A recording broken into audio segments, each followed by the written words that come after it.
And ladies and gentlemen, look closely with me one more time at verse 4. Well, not one more time, but just this time.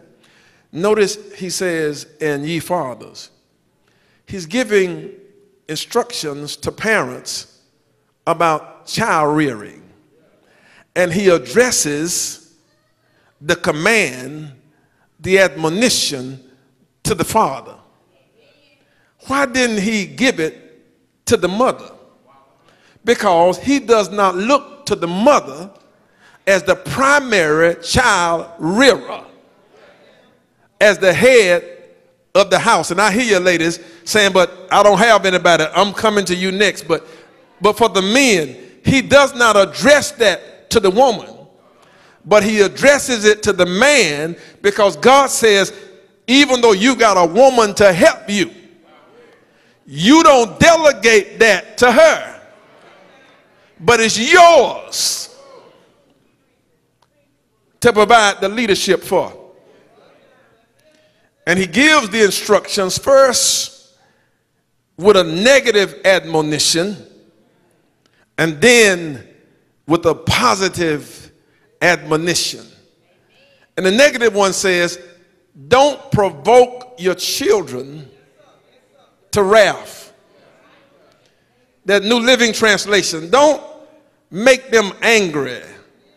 Don't make them bitter by the way you treat them. I'm going out on a limb now and make some folk mad, but you'll be glad by the time this is over, because it's going to help you. Some of what is happening with our children as it relates to behavior and attitudes that we don't like can be traced back to the way their parent, and for the sake of today, their father treats them. You can treat your child in such a way that you provoke that child to become something other than what God created them to be. Let me see if I can just play a little bit with this, with the ABCs. I don't, just depending on what day of the week it is, I might get past D, but I think I know A, B, C, D. Let me see if I can help you. But if I had time, we could just go through the alphabet and pick some ways how we do that. So let me just play. First of all, if we were just to deal with the letter A to start with, there is a way that we treat our children that can provoke them.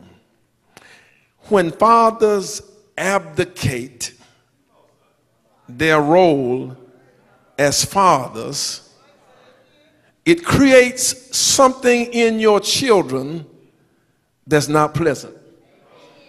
How does a father abdicate his role? When whether he's present in the house or absent, give that responsibility up to somebody else and say, you do it. Now, it was a 50-50 proposition in the conception. But now as a man, you want to give it up. You want to abdicate that role and say, you do it. Why would somebody do that? Well, maybe you're not with the mother anymore. And so you mad with her and you don't like her. And so, and so you're going to break away from the baby. You're going to act like a fool.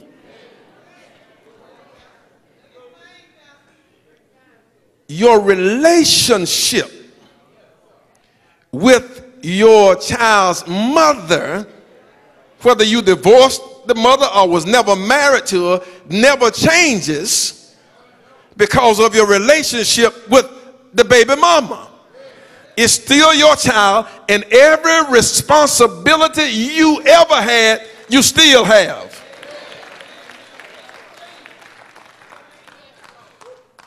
Maybe it's because you trifling. You got a letter from the Child Support Recovery Agency because you wouldn't do what you're supposed to do. So you call your baby mama and say, I want you to take up the child support. And you try to negotiate it so she don't take up the child support. And so you say, I will give up my parental rights. You low down. To keep from paying child support, you legally surrender all of your rights and relationship and say, I won't have anything to do with him or her if you just release me from child support. You low down trifling.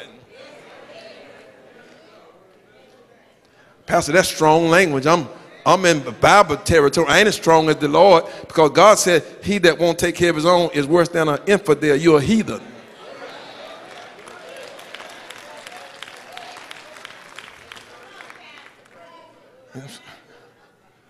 And so, I mean, first of all, child support people ought not be calling you. You ought to do it on your own.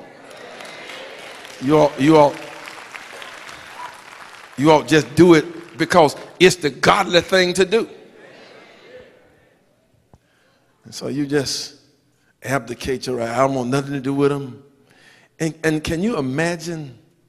I wish, Daddy, if there's anybody in here that has ever done that, I wish you could put yourself in your child's place and imagine the trauma, the psychological, the social, the spiritual, the emotional damage to know you've got a father who's perhaps in the same city with you but won't even own you. How can you ever expect your son, your daughter to feel worthy, to expect somebody else to want them, to like them, if you, their own daddy, don't want them, don't like them? And especially if you live in the same city and that child sees you all hooked up with some other woman and her children. I am not getting that. That's my daddy, and those not even his children. But he down at the Turtle Park with them and won't even speak to me. What is up with that?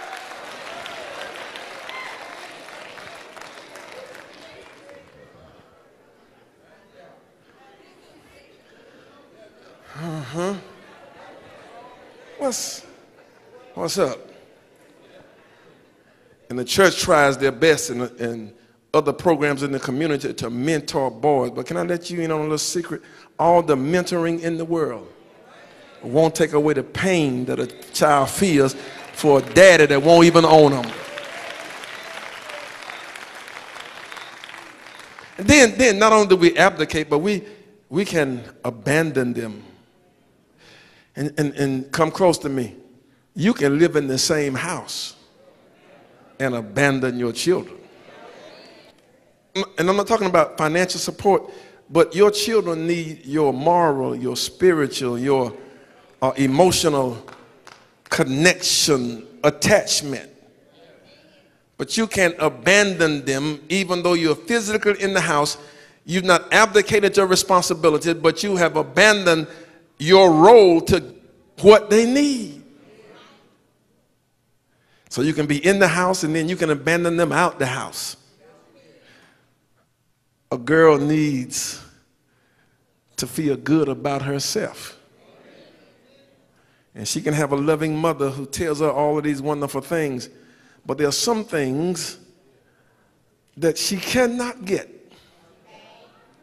unless she gets that blessing from her father. The reason some people get caught up in sex and confusing sex with love is because they're looking for a man to do for them what their father never would do, and that's validate them.